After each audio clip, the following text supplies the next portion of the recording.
good to have you here. Let's talk about Love is Blind. Mallory and Salvador shouldn't get married. They are beautiful people, and I'm sure their kids would be equally beautiful, but Mallory and Salvador should not get married. I think they should date for a little bit. They should definitely do whatever Giannina and Damien was trying to do. And, just have like this little, say no at the altar, but like keep this little PR type relationship going. Because I think both of them could benefit from it. Like, we already see that Salvador has been showing off his singing abilities, he's been showing off them vocals.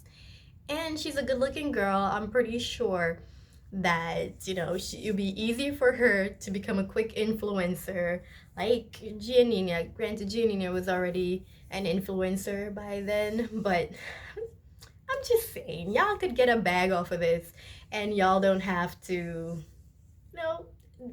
pretend like y'all are ready for marriage. Because while I think that Mallory wants to believe that she's ready for marriage, I don't think that she actually wants to be married. I think she feels like this is what she should be doing right now, and she's sick and tired of the regular situations that she's been in for the past few years, and she wants something new. And she thinks that it's marriage, but she has a lot of reservations towards Salvador, and she's now using her sister to say, hey, my sister is against this, my mother is against this, and they're planting seeds in her mind. She's like, is this really what we want? Are we really ready for this? Because even the conversations about finances, the fact that it seems like it was the first conversation they were having about finances was right in front of the sister when the sister asked, so what are y'all, what are your plans regarding finances?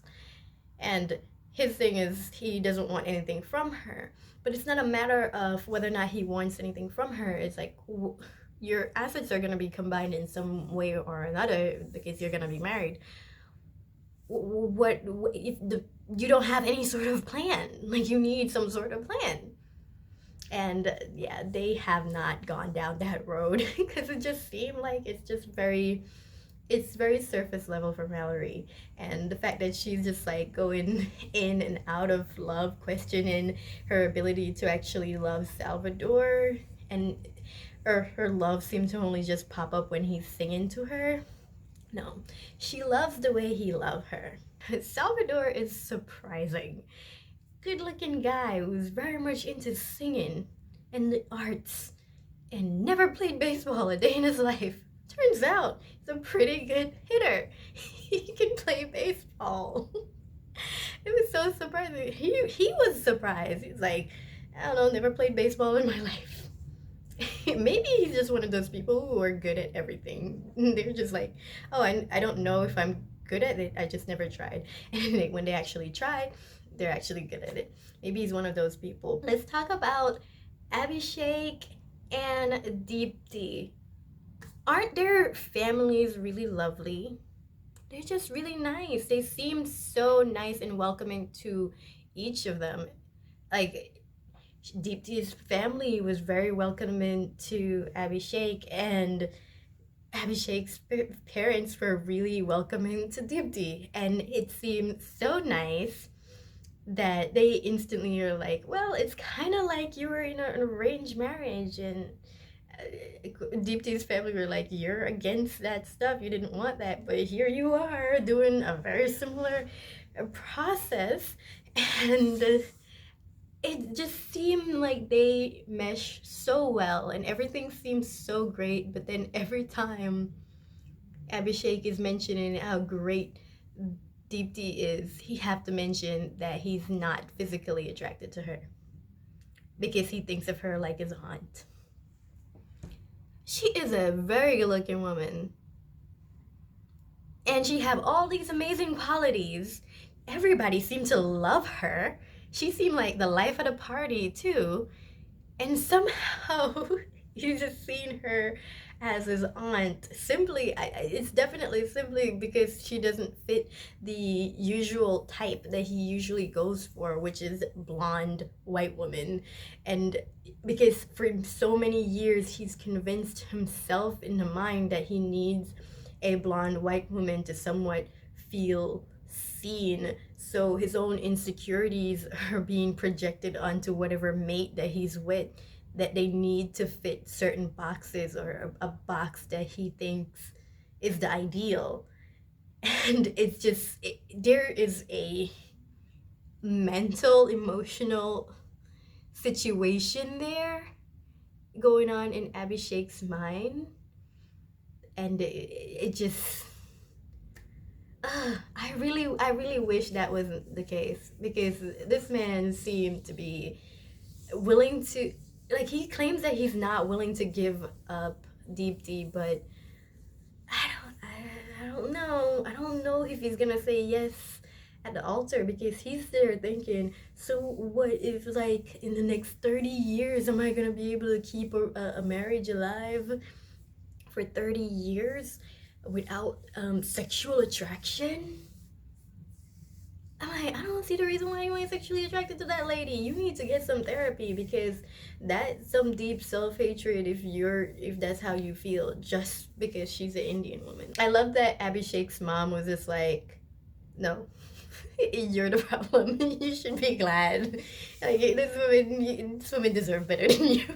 Because Deepti had the same issue where she's only dated white men, but she didn't, I guess she didn't have the same amount of baggage where it is somewhat like clouding her feelings towards Abhishek physically. Like, it's not, there isn't a mental blocker there that's like, oh, this is against type, therefore nothing can happen physically. Whereas Abhishek is like, this is against type, there's something off, you're my aunt. It's just, he just needs some therapy. He needs therapy, and he needs therapy to align his sexual chakras and all kind of stuff, because something is off right there. And you know, he needs self-love. I feel like if Abhishek and Danielle could go on a retreat to get some self-love. And the thing is, in the first episode, I thought Deepti was like more insecure because she was just talking about herself as if she's not a gorgeous woman. And I was like, what's going on here? So I guess the three of them, Danielle, Abhishek, and Deepti, they need to go work on self at a retreat or something. You know, just get their minds right. I really do hope that Deepti and Abhishek say yes to each other at the altar, because everything seems like they're gonna have like a really good marriage, but there are some blockers there. My first impression of Jarrette is that, oh, this dude is such a charming catch. He's so nice, everything's good. And Iyanna is such a sweetheart. She's so cute and tiny. And just the little button. But I can't help seeing the cracks forming. There are cracks forming in that relationship, and I don't want to jinx it, because I think that they could make a really good love story. While Jarrette didn't give off the impression of being a party boy inside the pod, we're seeing that he was going out at like on a Tuesday night, and according to Iyanna, he's staying out like past 3 a.m. Like, 3 a.m.? You're going out on a Tuesday night and you're staying out past 3 a.m. What are you doing? He definitely needs to change that. And he said that he really wants to work on it, and I believe that he does. I think at some point he's gonna realize that just because he wants to make these changes, it doesn't mean that it's going to be really easy for him to do this full transition, because the process is only like a month long. So just making these changes out of nowhere is going to be more difficult for someone who's lived that way for quite some time. But he said that he's been preparing his mind for that for the past 2 years. And I feel like we're gonna need to see some action. And according to Iyanna, she doesn't feel like she's seen enough actions from him yet. She just feels like he's talking about things. But Iyanna herself also have little insecurities about their future. At this time, she's just not in the same place financially as Jarrette, and she feels like almost like a burden towards him because now she's comparing herself to Mallory, who Jarrette had a connection with, and Mallory is established in her career, and she's wondering if at some point he's gonna turn around and wish she had gotten with someone who was just more established and has a better financial short-term future. Good luck to them. I mean, I'm gonna do an update because right now we haven't seen if they said yes or no at the altar. So I don't know why I'm doing it like this is the last video I make it on them, but that's for later. Thanks for watching this video. Once again, hope you have a good day, night, or